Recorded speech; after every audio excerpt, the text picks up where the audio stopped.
The iconic Icelandic plane wreck has gone from a unique travel destination to an illustration of everything that is deeply wrong about bucket list tourism. Let me explain to you why I think that. My name is Dieter, I'm an international mountain leader and I've spent multiple years living and guiding on Iceland and elsewhere in the world. Right, so the plane, this magical abandoned wreck on a black sand beach, is without a doubt a unique story and a unique location.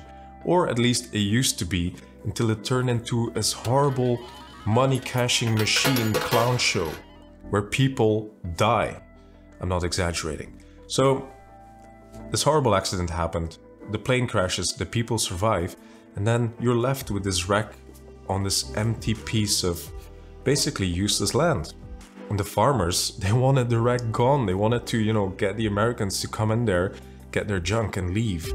And then for the longest time, the wreck was just sitting there and only a handful of people knew about it.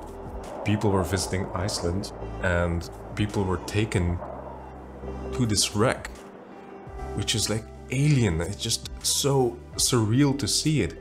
And just being one of the few handful of people to witness that unique scene, not visited by anyone, this just absurdity in the middle of the Icelandic wilderness must have been a very unique traveling experience, without a doubt. But then the word got out, and you know how tourism works, especially Icelandic tourism, is that people just jump on the nearest thing that's about to make them a lot of money. It's just a grabbing culture, go, get the money, think about the impact later. So people started to take guests to the wreck. First, this wreck, which was hidden somewhere on a random beach somewhere along the road between Skogafoss and Vik. I mean, you need to know where to get off. So people drive there, then they spend about an hour walking to this wreck, have a nice time, walk back. Then people started going with bikes. Then they started going with quads. And then more and more companies started going in there. And then people just parking along, the roads, wrecking the environment there. And the farmer, obviously, they got pissed off. They're like, this is my private land. Like, what are you guys doing? Like, we don't want you here. Just go. But the law being the law and Icelanders being Icelanders, they just kept on coming anyway.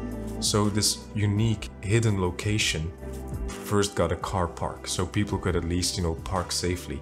And it was just open, people just go. And then this car park started getting this rut, this trail walking back and forth to the plane. People just walking there in the masses. And this is some very exposed terrain. I mean, it's open coast. Winds can be horrendous in Iceland. And unfortunately, people, they've underestimated how far it is, how tiresome it is to actually walk there. Got caught in storms and died. I mean, literally died from exposure. I mean, this is not Disneyland, it's still Iceland. But then it is turning into Disneyland. I think it has already turned into Disneyland because then the parking lot got a fence. Then they tried to curb and regulate it. And now they have buses riding back and forth to this wreck. So, I mean, let's just, rewind here for a second and have a good think. People want to go there because it's a unique and special scene. But how unique and special is it if you're paying a massive tourism company to step onto a bus? A bus that's, going back and forth between the road and this wreck. So just hordes and hordes and hordes of people can go check it out. Another thing on their bucket list. Waterfall, check. Reykjavik, check. Glacier walk, check. Plane wreck, check. What is the point? It's disgusting. There's no imagination. It has turned this unique place into this money-milking industry. Where is the value for you? I mean, have a good think. Maybe you're watching this video because you're about to visit Iceland and you're trying to figure out what you want to put on your bucket list, what you want to see. This plane is probably not what you expect it to be. It's filled with graffiti. There's going to be loads of people whenever you go. It is not the unique experience you expect it to be. And it is a prime example of how bucket list tourism has just taken a unique and pristine place and trampled it, stepped on it, ruined it, and how people started to use it as a money milking machine. I think my point's been made. I think this whole thing is disgusting. If you are an imaginative traveler, maybe consider, you know, doing something else.